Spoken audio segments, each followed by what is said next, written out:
చేసుకోనంటేనేమో నువ్వు కొడతావు, చేసుకుంటా అంటేమో ఆయన కొడతాడు. నీ ఇద్దరు పొత్తులో నేను చేస్తున్నా. Watch our film Raju vs. Rambai with extended cut, streaming now only on ETV Win.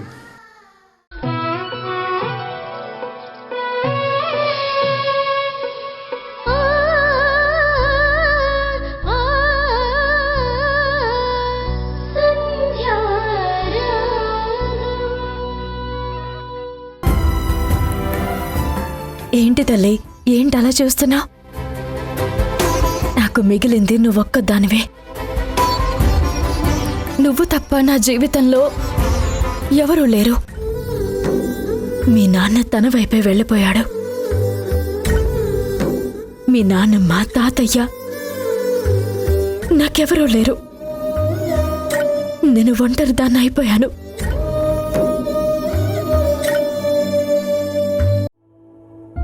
అందరికీ కావాల్సింది సంధ్య, నేను కాదు. ఇప్పుడు ఆవిడ గారు ప్రెగ్నెంట్ అయిందని మామూలుగా ఉన్నప్పుడే అందరికీ సంధ్య కావాలి. ఇక తను ప్రెగ్నెంట్ అయితే ఇక అందరికీ సంబరం, అందరికీ ఆనందం. నాకు మాత్రమే కన్నీళ్ళు. నా తలరాతే ఎంత, ఏం చేయను? ఎలా మీ నాన్న ప్రేమ నా వైపు లాక్కోను? ఎలా మీ తాతయ్య, మీ నాన్నమ్మ మనసులో నా స్థానాన్ని నిలబెట్టుకోను? అసలు నేనేం కోరుకుంటున్నాను చెప్పు? ఆస్తులా, అంతస్తులా? ఇంత ప్రేమే కదా. మీ నాన్న నాతో ఉండాలి, ఈ కుటుంబంలో నాకు గౌరవం ఉండాలి, ఈ ఇంటి కోడలిగా నన్ను గుర్తించాలనే కదా నేను కోరుకున్నాను. చివరికి మీ నాన్న చేయాల్సింది చేసేస్తున్నాడు. అయిపోయింది. ఏదైతే జరగకూడదు అనుకున్నానో అదే జరిగిపోయింది. సంధ్య ప్రెగ్నెంట్. అసలు ఈ దేశంలో ఆవిడొక్కతే ప్రెగ్నెంట్ అయినట్టు వీళ్ళు నెత్తిన పెట్టుకుంటున్నారు. కావాలని నేను బాధపడుతున్నానని తెలిసి కూడా ఇలా చేస్తున్నారు. ఆవిడ వల్ల నాకు సమస్యలు వస్తున్నాయి గాని వద్దు వద్దు సంధ్య పేరు తీసుకురావద్దు అని అనుకుంటే వీళ్ళు పట్టి పట్టి మరి సంధ్య దగ్గరికి వెళ్లారు. వాళ్ళకి కావాల్సింది వింధ్య కాదు, ఆ సంధ్యే. ఆవిడ గారు ప్రెగ్నెంట్ అంట. అవని అయితే ఏంటి? ఏదో ఒకరోజు నేను తల్లినవుతాను, నీకు చెల్లెనో తమ్ముణ్ణో ఇస్తాను. కాకపోతే కాస్త ముందు వెనక అంతే. నేను మాత్రం మరొకసారి అమ్మనవ్వనా? ఎందుకు అవ్వను? తప్పకుండా అవుతాను. ఏదో ఆవిడ మాత్రమే గొప్ప అన్నట్టు వీళ్ళందరూ హడావిడి చేస్తుంటే నాకు బాధేస్తుంది తల్లి. అందరూ నన్ను ఒంటరిదాన్ని చేస్తున్నారని, చివరికి నేను అనాథగా మిగిలిపోతానేమోనని నాకు భయంగా ఉంది. నాకున్నది నువ్వొక్కదానివే కదా. నువ్వు కూడా నన్ను వదిలేసి వెళ్ళిపోవు కదా.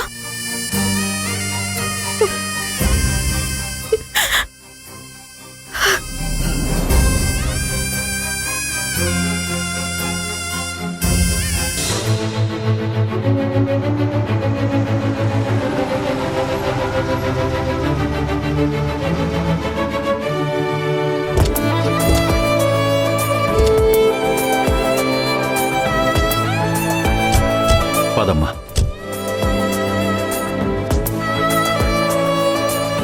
రామ్మా. అమ్మ సంధ్య, మీ ఇద్దరు స్నేహితుల మధ్య ఏం దూరం వచ్చిందో, మీ ఇద్దరి మధ్య సమస్య ఏంటో నేను మాట్లాడతాను. నువ్వు రామ్మా. అది కాదత్తయ్యా, మా ఇద్దరి మధ్య ఏ ప్రాబ్లం లేదు. మేం ఫోన్లో మాట్లాడుకుంటున్నాం కదా. మీరు అనవసరంగా ఏదేదో ఊహించుకుంటున్నారు. ఏం లేదత్తయ్యా. అమ్మా, ఏమీ లేకపోతే నువ్వు ప్రెగ్నెంట్ అని తెలిసిన తర్వాత వింధ్య దగ్గర నుంచి నీకు ఫోన్ ఎందుకు రాలేదు? మన ఇంటికొచ్చి హడావుడి ఎందుకు చేయలేదు? నేను అన్ని విషయాలు తనతోనే మాట్లాడతాను. పద పదమ్మా, పద.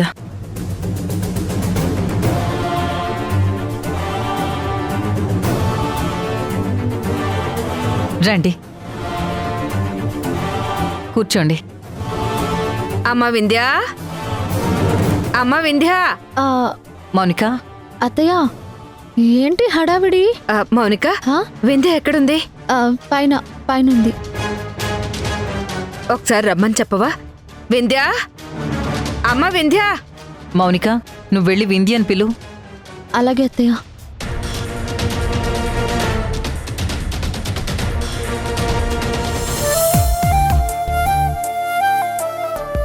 సిస్టర్, సిస్టర్, నువ్వు అర్జెంటుగా కిందకి రావాలి. విషయం ఏంటో చెప్పు. కాదు, నువ్వు కిందకి రా. నాకు ఓపిక లేదు. ఏంటో విషయం చెప్పు. చెప్పడం కాదు, నువ్వు అదంతా కళ్ళారా చూడాలి. అబ్బా నష్టపెట్టకు మోనిక, ప్లీజ్ ఏంటో చెప్పు. నీకోసం సంధ్య వచ్చింది. సంధ్య వచ్చిందా? అయినా ఆవిడ నా కోసం ఎందుకు వస్తుంది? నీకన్నీ తెలుసు కూడా జోక్ చేస్తున్నావా? సిస్టర్, జోక్ కాదు సిస్టర్. అక్కడ పార్వతి గారు సంధ్యను తీసుకొని వచ్చారు. ఆల్రెడీ ఫోన్లో చెప్పిందన్నావు కదా, మళ్ళీ ఎందుకోసం తీసుకొచ్చింది? నేను ఆ మాట ఎలా అడగను? తను సంధ్యను తీసుకొచ్చింది, నిన్ను కిందికి రమ్మంటుంది. అమ్మ వింధ్యా, వింధ్యా. అదిగో పిలుస్తుంది చూడు. అబ్బా ఏంటి వీళ్ళ టార్చర్? అసలు ఈవిడ ఎందుకు వచ్చింది? ఈవిడ వచ్చినా సంధ్యను ఎందుకు తీసుకొచ్చింది? ఈవిడ ఓవర్ యాక్షన్. అమ్మ వింధ్యా, వింధ్యా.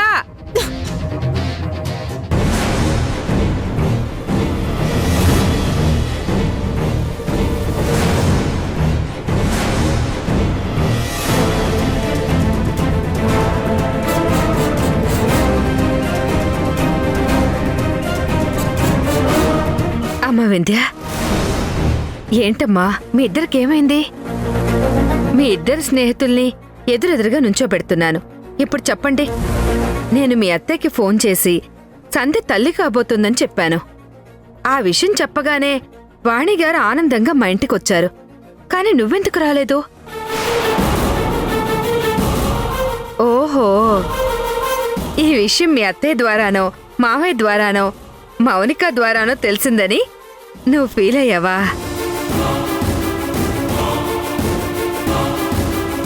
సంధ్య, ఇప్పుడు నీ ఫ్రెండ్కి నువ్వే చెప్పు.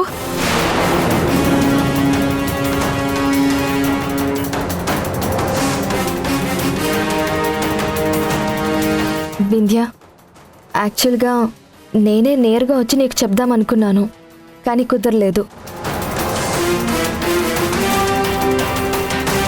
ఇన్ని రోజుల తర్వాత దేవుడు మమ్మల్ని కరుణించాడు. నేను తల్లిని కాబోతున్నాను. అవునా? నిజమా? అయ్యయ్యో, నాకెవరూ చెప్పలేదు. నువ్వు ప్రెగ్నెంటా? మౌనిక, నా స్నేహితురాలు ప్రెగ్నెంట్ అని నువ్వింతవరకు చెప్పనేలేదు.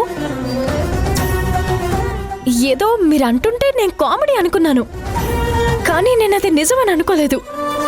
సంధ్య, నువ్వు ప్రెగ్నెంటా? Congrats, super.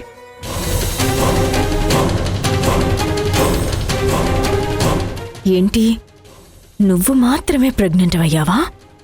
నీకు మీ అత్తయ్యకి ఓవర్ యాక్షన్ మరీ ఎక్కువైంది. మొత్తానికి మంచి శుభవార్త చెప్పావు. అత్తయ్య, సంధ్య ప్రెగ్నెంట్ అంట. మీరైనా మావయ్య అయినా నాతో ఒక మాట చెప్పాలి కదా. అదేంటమ్మా, నీకు తెలీదా? మౌనిక, నువ్వు చెప్పలేదా? అంటే అది శుభవార్త కదా మావయ్య. తన స్నేహితురాలే స్వయంగా చెప్తుందని నేనేం చెప్పలేదు. అమ్మయ్యా, నేనెంత కంగారు పడ్డానో. ఈ విషయం తెలిసి నువ్వు పరిగెత్తుకుంటూ రాకపోవడమేంటా అనుకున్నాను. వింధ్య, నీకు తెలుసా, సంధ్య తినేటప్పుడు కూడా నీ గురించే తలుచుకుని ఏడుస్తుంది.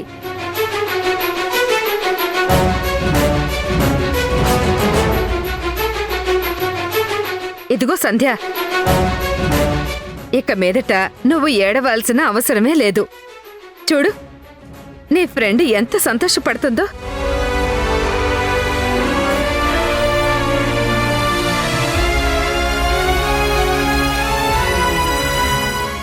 అత్తయ్య మనం బయలుదేరదాం. అవును, ఒక్క నిమిషం సంధ్య.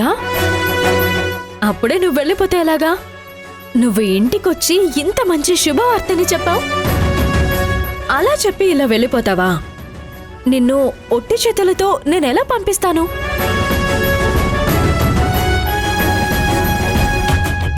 ఈ విషయం నాకు తెలుసు, అత్తయ్యకి తెలుసు, మావయ్యకి తెలుసు, మౌనికకి కూడా తెలుసు. మరి మా ఆయనకి కూడా తెలియాలి కదా.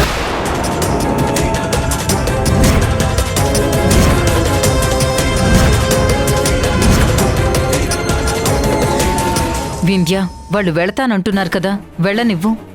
అదేంటత్తయ్య, అందరికీ తెలిసాక ఆయనకు కూడా తెలిస్తే చాలా సంతోషిస్తారు కదా. సంధ్య, మా ఆయనకి నేను చెప్పడం కంటే నీ నోటితో చెప్తేనే ఆయన చాలా చాలా సంతోషపడతారు. పద, మా ఆయనకి నీ నోటితో ఈ గుడ్ న్యూస్ చెప్దు గాని రా. వింధ్య, నువ్వు చెప్పేసే. ఇలా పర్సనల్గా ఒక్కొక్కరికి నేనే వెళ్ళి చెప్పడం ఎందుకు? అదేంటి, నాకు చెప్పిన దానివి మా ఆయనకి చెప్పవా? అదేంటమ్మా, ఎవరు చెప్తే ఏంటి? సంధ్య తనంతగా చెప్తుంది కదా, నువ్వు వెళ్ళి రాజేష్కి కూడా ఒక మాట చెప్పు.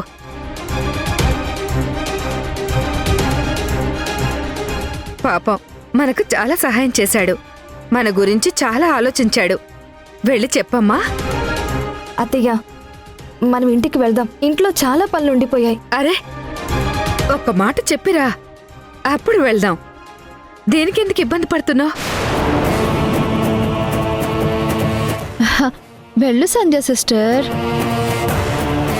వింధ్య సిస్టర్ చెప్పమంటుంది కదా. పాపం నువ్వు చెప్తే బావ కూడా ఎంతో సంతోషిస్తాడు.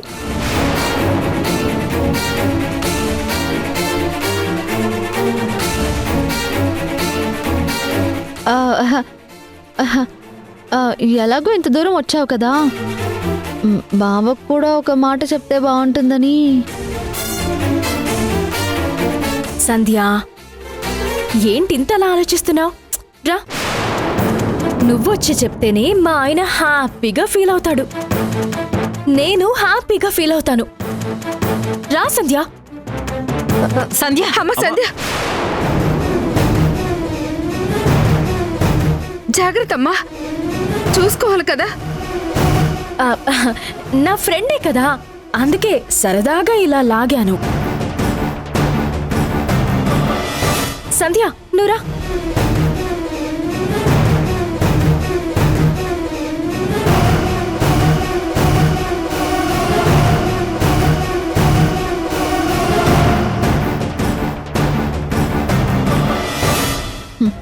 సంధ్య, నువ్వు ప్రెగ్నెంట్ అయిన ఆనందం కూడా లేకుండా వింధ్య సిస్టర్ ఏదో చేయబోతోంది. నిన్ను అలా చేపట్టుకుని బావ దగ్గరికి తీసుకువెళ్ళింది అంటే ఈ రోజు నీకు మూడింది సంధ్య. పాపం నిన్ను చూస్తేనే నాకు జాలేస్తుంది.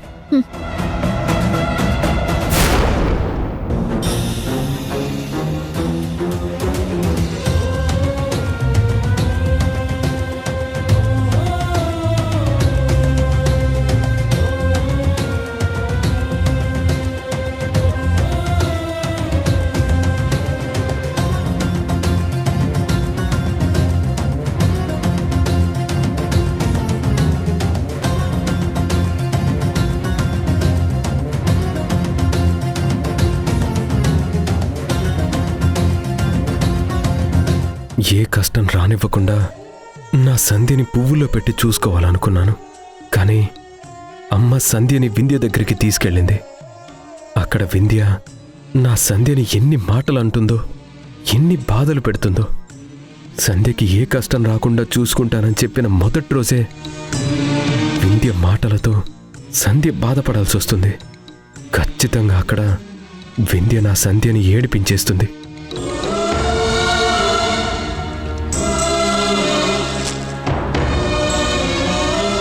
అన్నయ్య, ఏంటి శ్రీజ? ఏమైందన్నయ్య? ఎందుకు కంగారు పడుతున్నావు? వదిన వెళ్ళిన దగ్గర నుంచి నువ్వుగా లేవు. ఏం జరిగిందన్నయ్య? ఏం లేదమ్మా, వదినెప్పుడు పొట్టి మనిషి కూడా కాదు కదా. వెళ్ళింది ఎప్పుడొస్తుందా అని చిన్న భయం అంతే. అన్నయ్య, వదిన వెళ్ళింది వింధ్య వదిన ఇంటికే కదా, పైగా అమ్మ తోడుగా ఉంది. ఇంత చిన్నదానికే కంగారు పడితే ఎలా? అక్కడ ఏం జరుగుతుందోనని చిన్న భయం అమ్మా. అదేంటన్నయ్య, అక్కడేం జరుగుతుంది? అసలు నువ్వు దేని గురించి భయపడుతున్నావు? అదేనమ్మా, ఒకసారి ఆల్రెడీ బిడ్డను దూరం చేసుకున్నాను కదా, ఆ భయం ఉంటుంది కదా. పైగా ఈ టైంలో మీ వదిన నవ్వుతూ ఉండాలి, తన మనసు కూడా ప్రశాంతంగా ఉండాలి. ఏం ఆలోచిస్తున్నావు అన్నయ్య? వింధ్యవదిని కలిస్తే సంధ్యవదిన ఎంత కూల్గా ఉంటుంది. ఏదో శత్రువు దగ్గరికి వెళ్ళినట్టు నువ్వు అలా కంగారు పడుతున్నావేంటి? నువ్వు అనుకున్నట్టు ఏం జరగదన్నయ్య, కాస్త ధైర్యంగా ఉండు. అసలు విషయం తెలిస్తే వింధ్యవదినే పరిగెత్తుకుంటూ వస్తుంది. తను రాకపోయినా సంధ్యవదిన వెళ్ళింది కదా, వస్తుందిలే అన్నయ్య. మరీ ఇంత సెన్సిటివ్గా ఉండకూడదు.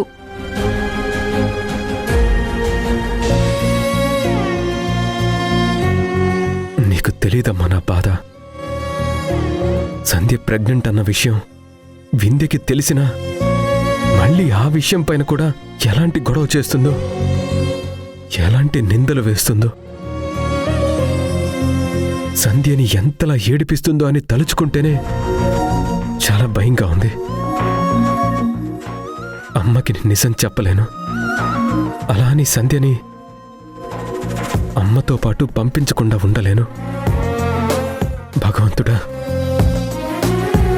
వింధ్య నుంచి నా సంధ్యని కాపాడు తండ్రి.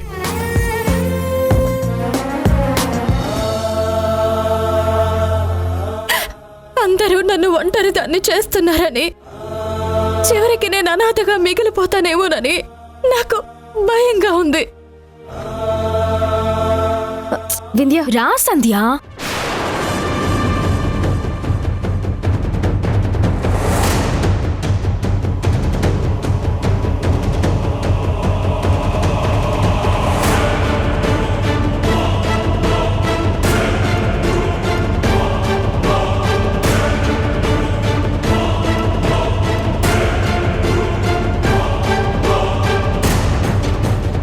చూడండి, మా ఫ్రెండ్ మీ దగ్గరికి రావడానికి ఎంత భయపడుతుందో. అవును, ఇది భయమా, మొహమాటమా, బిడియమా, లేక సిగ్గా? వింధ్య ప్లీజ్, ఇన్నాళ్ళు వేరు, ఇప్పుడు వేరు. దయచేసి సంధ్య గారిని బాధ పెట్టొద్దు. అబ్బబ్బబ్బబ్బా, ఎంత కేరింగ్ అండి మీకు సంధ్య మీద.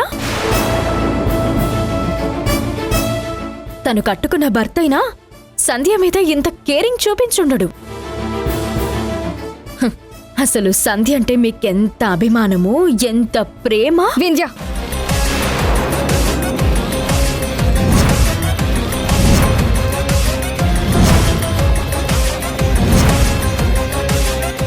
మాట జారొద్దు. ఇక చాలు. నువ్విలా మాట్లాడతావని నాకు తెలుసు, అందుకే ఇక్కడికి రాకూడదనుకున్నాను. నువ్వింటికి రాకపోయేసరికి మా అత్తయ్యకి అనుమానం వచ్చింది. అసలు మా అత్తయ్యకి నువ్వు తప్పుగా అర్థం చేసుకుంటున్నావని నీ గురించి మొత్తం చెప్పేస్తే నాకీ బాధలే ఉండేవి కాదు. కానీ తన ఆరోగ్యం బాలేదు, తను చాలా సెన్సిటివ్. ఇదంతా తెలిస్తే తను ఫీల్ అవుతుంది. దీన్ని అడ్వాంటేజ్గా తీసుకుని అక్కడ మా అత్తయ్యని, ఇక్కడ నన్ను హేళనగా మాట్లాడొద్దు. నేను వెళ్ళిపోతున్నాను. ఆగు సంధ్య. అదేంటి సంధ్య అలా వెళ్ళిపోతున్నావు? అసలు నువ్విక్కడికి ఎందుకోసం వచ్చావు? మా ఆయనకి నువ్వు శుభవార్త చెప్పాలనుకున్నావు కదా, తనతో చెప్పేశాయి. వింధ్య, సంధ్య గారిని వెళ్ళనివ్వు, ఆవిడ్ని ఇబ్బంది పెట్టకు. ఏంటండి మీరు కూడా అలా మాట్లాడతారు? అసలు సమయానికి ఇక్కడ ఒక్క నిమిషం.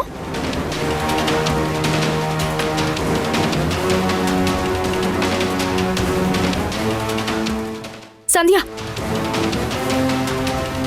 ఈ స్వీట్ తినిపించి ఆయనకి శుభవార్త చెప్పు.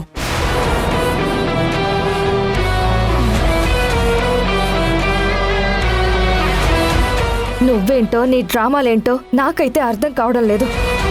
ఎందుకు నన్ను ఇలా ఇబ్బంది పెడుతున్నావు? నేను ప్రెగ్నెంట్నే.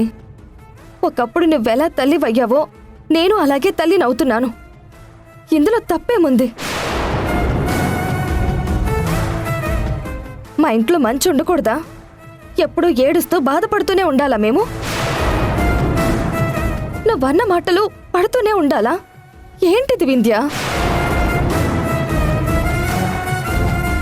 నేను నీకు నచ్చినప్పుడు దూరంగా ఉండాలి, లేదంటే మాట్లాడకుండా ఉండాలి. అంతేగాని ఇలా మానసికంగా వేధించడం ఎందుకు? నాకు ఒక కుటుంబం ఉంది, నాకు కూడా బాధ్యతలున్నాయి. ఎందుకు నన్ను ఇలా బాధ పెడుతున్నావు? నేను తల్లినవుతున్నాను అంటే నువ్వు ఆనందపడతావో బాధపడతావో నీ ఇష్టం. కానీ నన్ను మాత్రం సోటిపోటి మాటలతో టార్చర్ చెయ్యొద్దు.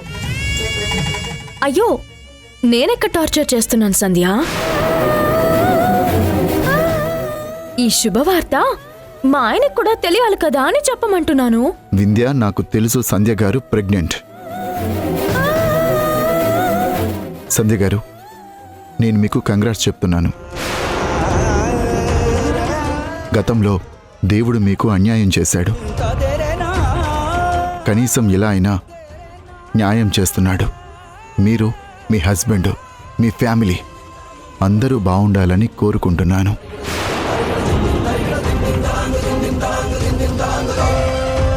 కానీ మా వింధ్య మీ పక్కన ఉంటే మీరు ఎప్పటికీ సంతోషంగా ఉండరు. వింధ్య మాటలు ఇలాగే అంటూనే ఉంటుంది. మీరు మాటలు పడుతూ మానసికంగా కృంగిపోతారు. దయచేసి మీరు నెలలు నిండి బిడ్డని కనేంత వరకు ఈ ఇంటికి రావద్దు. అసలు వింధ్యతో మాట్లాడొద్దు. తన ప్రస్తావనే తీసుకురావద్దు.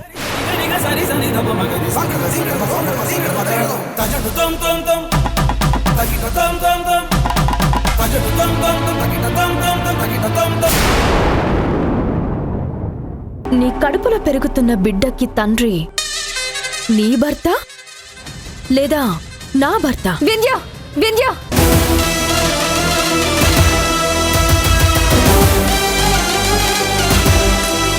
ఇలాంటి తప్పుడు పనులు నువ్వు కూడా చేస్తున్నావా?